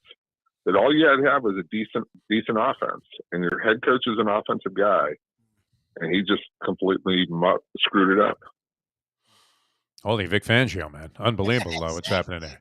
I thought Elway was smart as an executive. He's making Rick Fangio look like a I genius. was gonna say He looks like Lombardi. like Mark. It's great. No, I mean, some of the bonehead moves. And it's one thing you have a quarterback playing poorly, but then to compound that by having bozoic coaching decisions, as was evidenced earlier in the year on a couple of Nathaniel Hackett choices to go for things on fourth down. Just unbelievably lame. You're right. That's one of the big surprise stories. When you should go and not, I mean, going for it when you shouldn't go for it, and not going for it when it's obvious you should. Yeah, this team could easily, just for two decisions, could be 5-3. It's crazy. Yeah, I mean, when your coach costing you, at that extent, and you mentioned Aaron Rodgers. Now he has a horrible game yesterday against the Detroit Lions, who have been a sieve defensively the last several weeks. The Dolphins were scoring at will on them, and they'd been trounced in a couple of their ball games surrounding that, or prior to that Dolphin game. They beat Green Bay yesterday with, Aaron Rodgers making clown plays. I forget which rapper it was. Is it either Flava Flav or Lil Wayne? Said that they should have traded him before the season. But, Lubie mentioned my favorite term in referring to boxers. He's a shot fighter. Is it Rodgers? Is it the system? They just gave LaFleur and the general manager huge extensions, and they had great success. I mean, what were they averaging? Like 13 wins a year for like the last 3 years? They've been great. But where is Rodgers today, and what part of the equation is he pitting the needle in the red in with his play so far this year? Oh, it's his fault. Oh, wow. Okay. Him, because he's the. I mean, and it's not a physical thing. I mean, the people who say that he's a shot fighter, I mean, that's not the case. Is it the mushrooms? What do you think? It's and no matter what Lil Wayne, speaking of mushrooms and Lil Wayne, but probably the only guys that worked that into the question there about Rodgers. All we had to say is Rodgers done? He's not, but no, it's not. It's not a physical thing. It's a belief in what's going on around you, and working with young receivers who don't necessarily know what they're supposed to do. Like he had Devontae Adams, who knew, it's like both Devontae Adams, by splitting up, those two guys both, put themselves in purgatory, right? Yep. And so what happened is Rodgers lost a receiver who he completely trusted in, who would do things, I'm sure 95 to 99% of the time, Devontae Adams would do what Rodgers expected, right? And vice versa. Now he's surrounded by receivers who it's probably 70 to 80% of the time. And he made this worse by not being there during the offseason. Yep. Like, he's sitting here and he's complaining about where the receivers are and not running the right routes. It's like, hey, dude, this is the stuff that you're supposed to do in off-season practice. And you didn't show up. And you talked about your search for Zen and, whatever you were doing and your cleanses and your this and your that. Ayahuasca. It's like, hey, dude, like, it's a playbook. And you have to go study it and do the basics every year, especially when you have guys who are new. And you lost, look, they lost, not just Devontae Adams, but Marquez Valdez-Scantling, right? They lost him. They lost all these guys that he trusted, inserted these new guys, and he kind of keeps complaining about where they are, right? And so he doesn't trust what he's seeing and what the guys are supposed to do around him. And yeah, he threw the interception in the red zone, the first one that he threw. It's just a horrible throw, right? Like, he underthrew it really badly. And you don't underthrow passes. But that's not because he can't throw it anymore. If you've watched him play, he can still sling it. Okay? That's not the problem. It's he doesn't trust what he sees, so his body is not reacting because he doesn't trust it right now. So they can fix this. They're not going to fix it this year. This is going to be a team that's going to finish with probably 6 or 7 wins. And the question is going to be, is Rodgers going to own responsibility for it and come back in the offseason and say, okay, I rededicate myself to getting myself on page with these guys that I'm working with? Because, Dobbs is a good player. He just needs to work with the quarterback a lot. I mean, he got hurt yesterday. I don't know how bad he got hurt, but he didn't come back in the game. But yeah, this is on Rodgers, and he's playing poorly, but I think it's a mental thing, not a physical thing. Would have been odd to think that the Packers with Rodgers would go on a 5-game losing streak and just snapping in almost miraculous fashion yesterday. A 3-game losing streak was Tom Brady with the Tampa Bay Buccaneers. I'm watching that game and thinking, here are two teams. I thought the Rams were likely to repeat, Jason. I don't know where you were at with that, but they made all the moves in the offseason to keep the players that were significant. I know they lost Von Miller, but they made attempts to try and compensate for that. And, it looked like they had everything going. Matthew Stafford had finally found himself in a winning situation. Could you possibly have anticipated this regression? And that was almost like watching, the Panthers and the Commanders yesterday. They didn't play yesterday, but like two really lousy teams. Yeah, but it was just two bad teams. Two bad teams yesterday. Kind of crazy. Yeah, Commanders was wait a second, wasn't no? I mean, who no? They lost to Minnesota. Yeah, the Commanders, but played and it was exciting at the end. Yes. But I'm watching this thing on CBS, and it was awful. Yeah, that was a dreadful display of football. There's no question about it.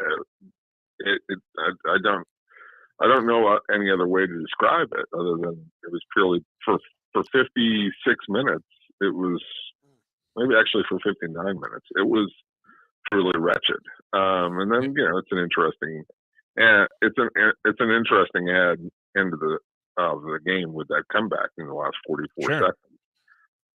But even that was sort of, like you're watching it going, there wasn't a highlight reel play. It was like, okay, he's playing 7-on-7 and these guys are wide open and he's hitting guys who are wide open, right? I actually did think that the Rams were going to go one of two directions. It was going to be one extreme or the other before the season. And I thought they were either going to be really, really great and continue to roll, or that they were going to take a serious nosedive. And the opener against Buffalo told me a lot that it was going to be serious nosedive, because I think there was so much pressure on that team last year to win. Look, Matthew Stafford goes in there after 12 years in Detroit, and he's like, it finally has the chance to win, right? After all that time, I think there was a natural reaction of, oh, I finally made it happen. and it was such a high wire act that there was just there was this exhale. And I think for McVay, who put so much stress on himself mentally, it was the same thing after the loss to New England in the previous Super Bowl, and trying to figure out how to get back there and to make this incredibly difficult decision. I mean, people forget this. Like, they traded a guy who they paid basically $100 million to, Jared Goff. Right. They'd given him all of that money.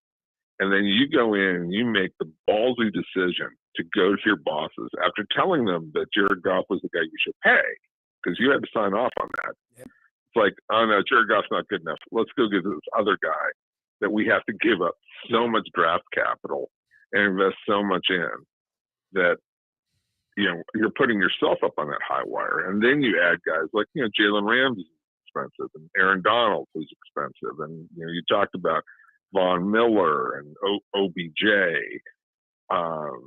It was, they were way up at the top, on a string between, two very tall buildings.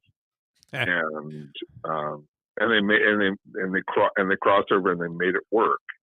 And I think there was just like this gasp of relief from that. And they haven't got their edge back. And I thought maybe they'll keep their edge and they'll be able to flip the switch, but they haven't. It's just too hard. And so that's where you have this team right now. They don't have any kind of week to week edge. It's like they've been there and done that. And Aaron Donald, I mean, he's playing great. Don't get me wrong. He's the best. He was the best thing on that field yesterday, right? He was dominant yesterday on that field. But even he is sort of cashed out. As good as he is, he got that basically his retirement fund with that contract extension. Very nice. Yeah, we're still looking for that, Lubie and me. So Jason Cole with us here. Even though I'm the new Fellaini. Yeah, it'd be nice to, I just cashed the Powerball beyond the $8 I'm getting back on my $20 ticket from Saturday night. Got to go right back to the well again and hope to become a billionaire overnight. Maybe I'll buy the Commanders, actually. They're up for sale. $2 billion wouldn't be enough, though, in the NFL today. Jason Cole with us here on the Defo Show. Yes, no. It wouldn't be enough to buy like the worst franchise, the Jags. Well, maybe the Jags. I don't know.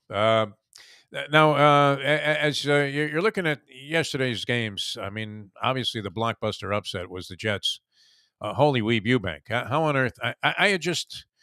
I guess you could have anticipated this. I just speculated that maybe the Bills win the rest of their games, that their only defeat would be at the hands of the Dolphins, oddly similarly to the '85 Bears, who barnstormed the rest of the league and went on to win a Super Bowl, losing only that one game at the Orange Bowl on, what was that, like a Sunday night?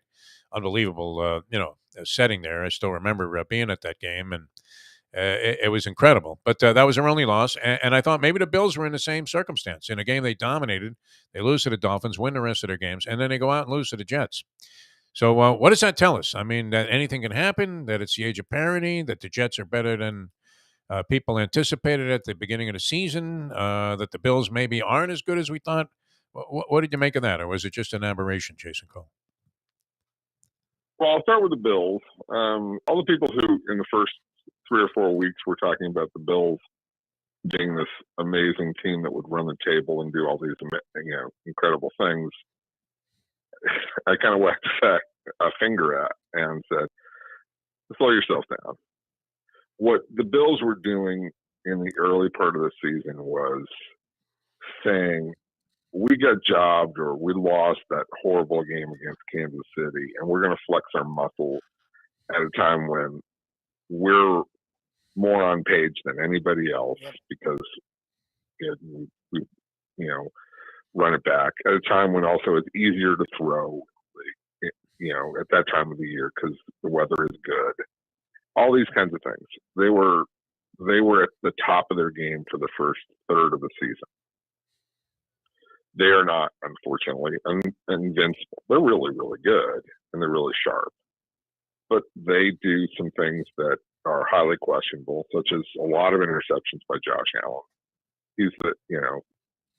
He has, as good as he is, he's got a lot of Brett Favre to him, where he'll sling the ball to the other team on occasion. He still does some weird things with his footwork when he gets out of sync, like the pass that he threw into the dirt late in the game against the Dolphins on a ball that should have been completed for a first down to continue that drive that would have helped them win it. He just does stuff like that. It's not a lot. He's reduced it, but he still does it, right? And the last piece to that is they don't have a real running game.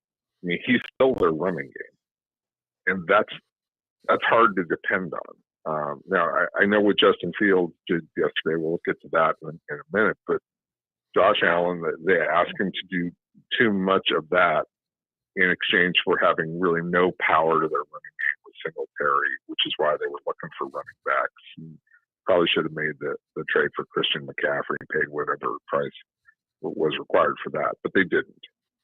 So I think that they were real high. They started to hit the lull of the middle of the season, like, oh, yeah, we can't win the Super Bowl in October. Yep. Okay, like they were trying to flex their muscles like that. And what you find out is, like, this is 17 games, and it's going to be a long time. It's going to be, grind it and grind it and grind it. And they didn't grind out a victory yesterday in a game that requires a grinder's mentality. And so that play. Uh-oh. I see a frozen Lubie. We lost Jason Cole. And we're flying by the seat of our pants again. And we didn't even get to the Dolphin game with Jason Cole, and he'd been on with us for about 20 some odd minutes. So I was curious to get his thoughts on that. All right. Hopefully, Lubie will find a way to reboot this thing, and we can continue. I can't tell you about Jimmy Johnson's Big Chill. And a fine review by Steve Serby of the Jimmy Johnson book Swagger, which he put together, Jimmy did, in conjunction with our good friend Dave Hyde, who's a frequent visitor on the program. And rave reviews about the stories there. He talked about many different topics that Jimmy touched on, some of his real highs and some of his super lows that he had in his lifetime, and obviously a guy that lives with a lot of emotion. So it was very interesting and great to see, and hopefully we'll be able to put it all together and be there with Jimmy Johnson at the Big Chill, because we're making plans. I guess it's got to be sometime in the month of November. So we're looking forward to putting that together with Tommy Fox and John Kajemi. Kajemi, by the way, are going to join us tomorrow. John was down there at the Big Chill, and I haven't been there since last year when we did our show down there. That was in July, and I have to say, wow. I mean, I love the Keys. I've always been a big advocate of the Florida Keys. You get out of Florida City there, and it's kind of like, let's go. Like you just got to the entrance at Disney World, and you're a little kid, and you're running to get to the first ride. You can't wait to get to the first destination. And what's great about Jimmy Johnson's Big Chill, it is the first destination of any significance. Once you get through that little stretch there where you're thinking, is that a prison? Or is this just some upscale swampland with the buildings? And you get down there and everything is great. And so we're looking forward to it. Jimmy Johnson's Big Chill, mile marker 104, the Overseas Highway. Great food and drink, great atmosphere, great place on the weekends to watch football. And Jimmy, I guess, only travels when there's a doubleheader on Fox TV. Lubie, have you restored your position on the program? Jason Cole? Cole, we can finish up with Cole. He's there still. Thanks for waiting, Cole. Oh, yeah? Okay. He's there. We can finish. Jason, now. sorry about that. I mean, we're having some, maybe it's this storm that's sitting off of Florida and is already impacting us, but we're having some technological crap out, which is ugly. But just Yes, the yeah, hamster. you were saying, all right. So the Bills, He moved to the Jets. maybe a premature evaluation that they would go undefeated outside of that Dolphin loss. And we want to congratulate the Jets. Before you go, though, we wanted to touch on this Dolphin game. Talked about it at all. We've said this for years. If you're not going to be really good, be exciting. Now, it seems like they have the potential to be really good, and they certainly have become exciting. I mean, as dynamic, these two receivers, Waddle and Tyreek Hill, in tandem, and I like the way that Mike McDaniel is employing them, even though he's been guilty of some suspect coaching decision-making in his first year, including not kicking a field goal again yesterday after it nearly blew up in his face against the Pittsburgh Steelers a couple of weeks ago. A little different dynamic in this one. But most people are crediting him with a complete revival of Tua to having legitimized the expectations that people had for him. Maybe not quite all there yet, and and doing things with this offense that are very, very innovative. Uh, what do you think about what transpired yesterday, and where do you see the Dolphins at this point? Look, I thought they were awesome yesterday. They were Yeah. fun. They sling the ball, and great. I think it was Trent Green calling the game. Yes. Yes, with Harlan. And Trent Green made a great point throughout. Is that Tua likes to throw the ball into the middle more so than most other quarterbacks in this league. Now he has to do it by getting rid of it quickly off that play action stuff, right? So you have to set that up a little bit, but he'll fire it in there without much fear, right? And I think it's not so much Mike McDaniel is you get Waddle and Hill, and those are two explosive guys. And I remember talking to one of the Dolphins coaches the year that they took Waddle. I was like, you should take two receivers in the first round, not just one. Take two guys. And they ended up taking the pass rusher with the other pick. So, I understand the value of taking the pass rusher. But, they're fun, make the game easier, keep feeding to a more, more weapons to work with. That helps any quarterback. It also helps a quarterback who, he has his liabilities. He's not a guy who should be holding a ball a long time. We've seen that. He either gets hurt or he gets, or he throws the ball around to the wrong people, and he doesn't have the greatest arm strength. But right now, with what they're doing, he's perfect. So McDaniel's done a nice job getting the talent around. A nice job defensively. Look, they got to run to the ball more. I mean, it's a pretty simple thing right now. They're just not. They're not playing very well defensively, and admittedly, Justin Fields is in the last 3 weeks has really started taking some strides and was a monster yesterday in the running game. Yes, but you just have to do better against a team that doesn't have a lot of guys that you fear. I mean, Mooney is the only guy who can make things happen on a consistent basis. You got to keep that team to 20 to 24 points. Yep. It's really interesting, too, that Fields, you could kind of see a little bit of the metamorphosis taking place last week when he orchestrated a win for Chicago. And then I thought, wow, this guy is, badly miscast as somebody that's going to be a franchise savior off what we saw last year. But, wow, he really looks to be catching on very, very quickly. So, and this is happening as, he's emerging as they went into the tank, and started trading their good players. So, very interesting dynamic there. All right, Jason, always a pleasure. What are we looking forward to next from Jason Cole? And where can people find you? I know you're always active on Twitter, which I don't know. Do you still have an account, or did Musk shut you down? I'm the latest Elon Musk impersonator. So, although I rearranged the letters in his last name to SKUM. So I think that's Sure, that'll go over big with the two people that are left in the office. Yeah, so I will not be paying for a blue check. I can tell you. Yeah, exactly. Yeah, I'm not on there. It's too dangerous for me to. I would have lost whatever jobs I had years ago if I was on Twitter. That's for sure. Any development on the film front? Is anything happening on the film front? Yeah. Yeah, we might sell a project about the Reggie Bush investigation. We'll see how that goes. That'd be nice. Oh, very nice. Cool. Yeah, that'd be good. But it's a long way from selling an idea to actually producing an idea. Yeah. We know that. People in that business tell me all the time. Yeah. No, I mean, it could take forever, right?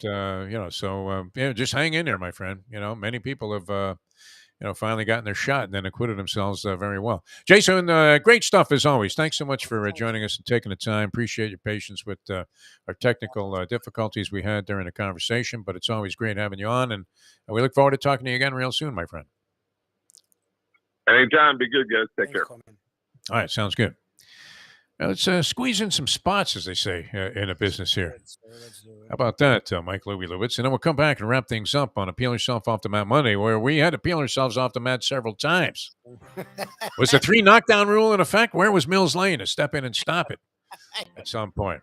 We got off the mat very slowly today, and we kind of stayed down there, like pinned to the mat the entire time. McMahon! Mike Mayo's lunchbox will be coming your way at 12 o'clock today. Mike Mayo, I wasn't sure where he was coming from. He sends me these things that even when you like enlarge them, you still can't see them. Has he ever sent you those winning tickets of his? No. I'm like, what is this, Mike? Just tell me how much you won. I can't read that. I really can't. Now, people are always amazed because I'm one of the few guys at the track that doesn't wear glasses and can read the racing form. Yeah. And everybody always says, wait a minute, you're like 71 years old. You can see that? And I can. Yeah, I mean, I can read that clearly. Of course, it's like I'm reading it in Hebrew. No. You're guessing. But no, I can see. I mean, even some small print there. I mean, I don't know about the bottom line on the DMV eye test. If what's great about the Department of Motor Vehicles, and thank you, Ron DeSantis, for never changing this or even addressing it, is that you could be legally blind and still get and keep your driver's license because you never have to go back in there. They don't want to see you. My mother was getting her driver's license renewed when she was, 96 years old. Jeez. Her hearing was shot, man. I mean, it's like Jake LaMotta was hearing things better when he was in his 90s. After, getting banged around, by Basilio and all of those tough guys, Sugar Ray Robinson, and getting hit in the ear like a couple of thousand times. His hearing was in better. My dog's hearing is in better shape, and he's 14. The great Skipperoni. Can't hear squat, Lubie. No idea what's going on, man. It's unbelievable. In terms of hearing, no, he can smell, he can see. He's still okay. He's doing great. Yeah. It's all in the food, as Mike Mayo would tell you. Anyway, we got the lunchbox coming up at 12 o'clock. I'm Jeff DeForest. He's Mike Lubie Lubitz. Back to wrap things up in a moment. Now that. Time. It's 8:53. Hey, folks, Tony Segreto here. Let me ask you a question. What do you look for when you go out to eat? Good food, obviously, friendly atmosphere, not too loud, but good energy, reasonable prices, and a place where you feel comfortable. All those ingredients, no pun meant there, are hard to find unless you're talking about the Texas Roadhouse. You see, they encompass all of those attributes. Really, really good food, amazing atmosphere, good for a family, good for a date, or just a night out for yourself, and prices that will make you extremely happy. Their ribs, unmatched. Steaks, hand-cut every day. Everything, and I mean everything, is made on site, including their incredible bread. It's the one day, folks, that you can forget about low-carb diets. Trust me when I tell you, Texas Roadhouse, your restaurant, your destination when you say, where should we go and eat tonight? From the newly renovated sports bar to the beautiful bayside views captured at the Tiki Bar, Jimmy Johnson's Big Chill has it all. Located at mile marker 104, the Big Chill also offers waterfront dining while experiencing breathtaking sunset views of the Florida Keys. It's simply the hottest spot in the Keys to cool off. That's Jimmy Johnson's Big Chill at mile marker 104 in Key Largo. For more information, call today at 305-453-9066. Neil deGrasse Tyson, astrophysicist extraordinaire, with us here on 940 Wins, 1230 The Zone, and around the world on the iHeartRadio app.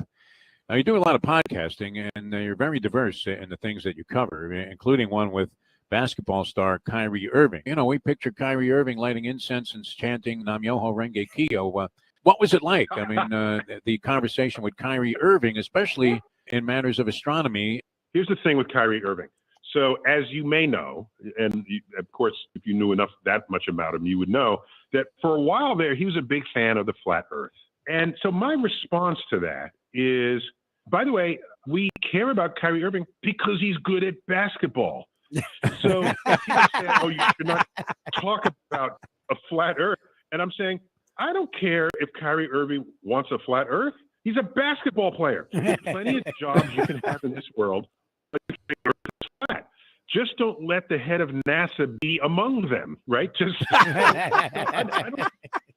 you live in a free country. You should be able to say what you want. And so I wasn't as distracted as other people were. I don't get my science from Kyrie Irving, and I'm not going to get basketball lessons from the head of NASA, period. So that's how I look at it. From South Florida to the entire world, thank you to the iHeartRadio app. Here is Defo joined by Lubie on The Defo Show. There you go, man. The thoughts of an internationally acclaimed astronomer on Kyrie Irving, very similar to our own, which is, the guy's a basketball player. All right, we're being accused of being sexist on the program here by our good friend Jim Sarney. I thought Jim was on our side, Mike Lubitz. I know he's always trying to get us to up our game, to be, a little bit more diverse. But he says that why did we ignore the Katie Meyer suspension story? Is it because she's a woman? No, it's because I don't know anything about it. What is the story? She got suspended from something. I don't know. All right. He also tells us that every NBA team will be in action tonight as they try to encourage people to get out and vote tomorrow. Or is that just, some kind of ploy by the Republicans to make sure that you don't vote because you're going to be so exhausted and so in need of gargling with Visine after watching all this NBA basketball that you won't be able to deal with, the obligation tomorrow or the possibility that you can get out, make some extra time to get out there and vote. See, now I only have to schlep, I don't have to schlep far. I literally... I'm not even walking across the street to vote. It's almost as if I'm voting at a machine that was positioned in my house. So I waited to the last minute because I kind of dig that, right? And then all the commotion that's going on. I'm not sure, what militants, what members of the Proud Boys there are in the Lauderdale by the Sea area. I really haven't seen a big presence there. Although I did get scared out of my freaking mind yesterday. Where do the MAGA people get these trucks with the flags? What is that? You don't see that for like Joe Biden or any of the. That's my thing is I don't get it. Like when people on that side call other people sheep, and I'm like, do you see us wearing paraphernalia for any? Like I've never gotten behind any. I'm aware that they're all full of shit, so I've never been like go. Like I liked Clinton. I'm not gonna lie, Clinton was sort of a G. But like after that, I grew up and realized, none of them give a shit about me. It's like what they say in a Bronx Tale. Like he's like, Mickey Mantle doesn't give a shit about you, kid. And I understand that. Like I own that. That's my problem. Is they're like, oh, Biden sucks. Yeah, but why are you rooting on? You have to know he sucks. Like I don't understand the like rah rah. Like it's a football team. Like it's not a football team. I don't know. I'm watching a guy yesterday who almost everybody that was involved with his administration has either been up on charges, been in prison, or is about to go. All of his top advisors and all of these people. A guy who perpetrated a complete hoax while always insinuating that the media was making stuff up, continued to perpetuate this ridiculous hoax that the election was fraudulent. Now, if he had won, it would have been okay. It would have been on the level. I don't know. That's 100%. Kind of crazy, right? Who, completely denounced this schmink of a human being, Marco Rubio. Maybe he's a fine human being, but he certainly is an asshole when it comes to his politics.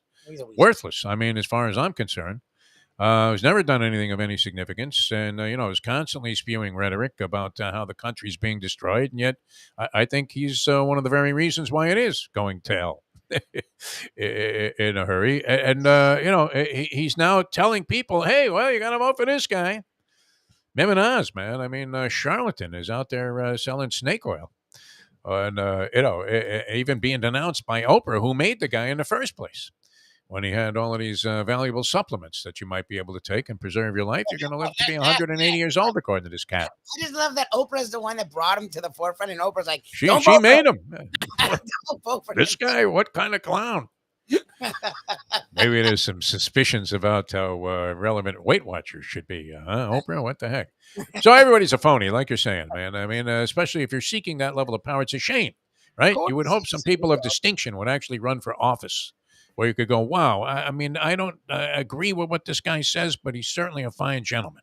Well, Something along those lines. Colin Powell was one guy that both sides fought over, and the Republicans denounced him. And Colin Powell was as morally sound a human being as we've had on this planet. And the Republicans are like, oh, he's a scumbag. That guy. I'm a little scared about tomorrow. I certainly am. You're a little scared? Shirley's not voting. Like that's the problem. I'll give the Republicans credit, man. Their candidate can be the biggest. Look, and I'm not making fun of it anymore. It's actually scary and sad. Herschel Walker can't put his sentence together. Like he literally lies. Everything he says, he's like he was a CIA agent. I'm like, Herschel, we know you weren't a CIA agent. When I was in the FBI, we know you weren't in the FBI, Herschel. Like we know these things. So he just lies and can't put a sentence together. And it's close. He may be leading So No, like, I think he's gonna win it. I believe. and he has no say. He openly meant, yeah, I'm not qualified. They're way smarter, which I don't find that endearing. So like, Oh, it's insane. It really is. It's they vote. absolutely insane. Republicans vote. Democrats have sense and principle, and those things are wonderful things. But they're not great if you're going to let guys and gals that shouldn't. Marjorie Taylor Greene, the words that come out of her mouth show she should not be in an office. How can anybody vote and embrace this woman as a public official the unless? Dems get disheartened Yeah. by the candidates, and the Dems are like, "Well, I just can't vote for them." And I like my wife. I'm like, No, you have to get out there and stick up for the country here. Depending on your beliefs, obviously. I think it's going to be an overwhelming trouncing by the Republicans. So, and then Trump very triumphantly will announce that he's running for president and probably win again. So at that point, investigations, isn't it like 10? Isn't it double digits right now? Investigations into him, right, but it's irrelevant. I mean, that's the beauty of it, and nobody's paying any attention to this. I mean, really, almost every guy that was associated with him, when he either pardoned from prison. I mean, all of these cats, right? Steve Bannon, Roger Stone. Who was that other guy that was making deals with the Ukrainian government there and stealing money right and left? Michael Flynn. Flynn, yeah. Meadows looks like he's going up on Giuliani. Looks like a fool. Clowns, man. His son. yeah. We're thinking, wow, yeah, there are people out there that go, yeah, that was great, man. Got to get back there. Gas will be $2.79. That'll be the thing. What on earth? I mean, to think that we were hippy dippies out there believing we could do some good and change the face of the American government wasn't, too successful. 50 years later, we're still sitting here and it's in worse shape than ever. It's just amazing. All right, but to get out and vote there. I mean, if you think your vote doesn't count, if 40 million people all say, well, I'm only one vote, it doesn't matter. I mean, it makes a difference. It starts to add up. So please, you can't complain about this stuff if you don't do something about it. So even if you're resigned to the idea that all of your candidates are going to lose, like I am, it's fine. I mean, you know what? Beat me legitimately. At least I'll get out there and voice my opinion, or have hopefully my vote count. Although, what did he do? They just take them right from the polling place if you voted Democratic and throw them right out the door. Goes right into the fucking canal behind the church. In your face. You'll see my ballot floating in the Intercoastal tomorrow. That'll be great. Maybe the Atlantic. All right, it's great being with you, Mike Mayo with the lunchbox coming up. I don't know. Mayo said he won money over the weekend, but his buddy won 28,000, and he's. I had the Powerball twice for $4 out of a $20 ticket, Libby. No other numbers of any significance, and you have to start there, right? I knew I had 20 twice on a ticket, my little $20 ticket there for 10 plays, and so then you start looking and you realize, shit, I don't have any of the other numbers. But for $2 billion, I have to go back and take another shot. Now I only have to ante up another 12 to get my 10 lines.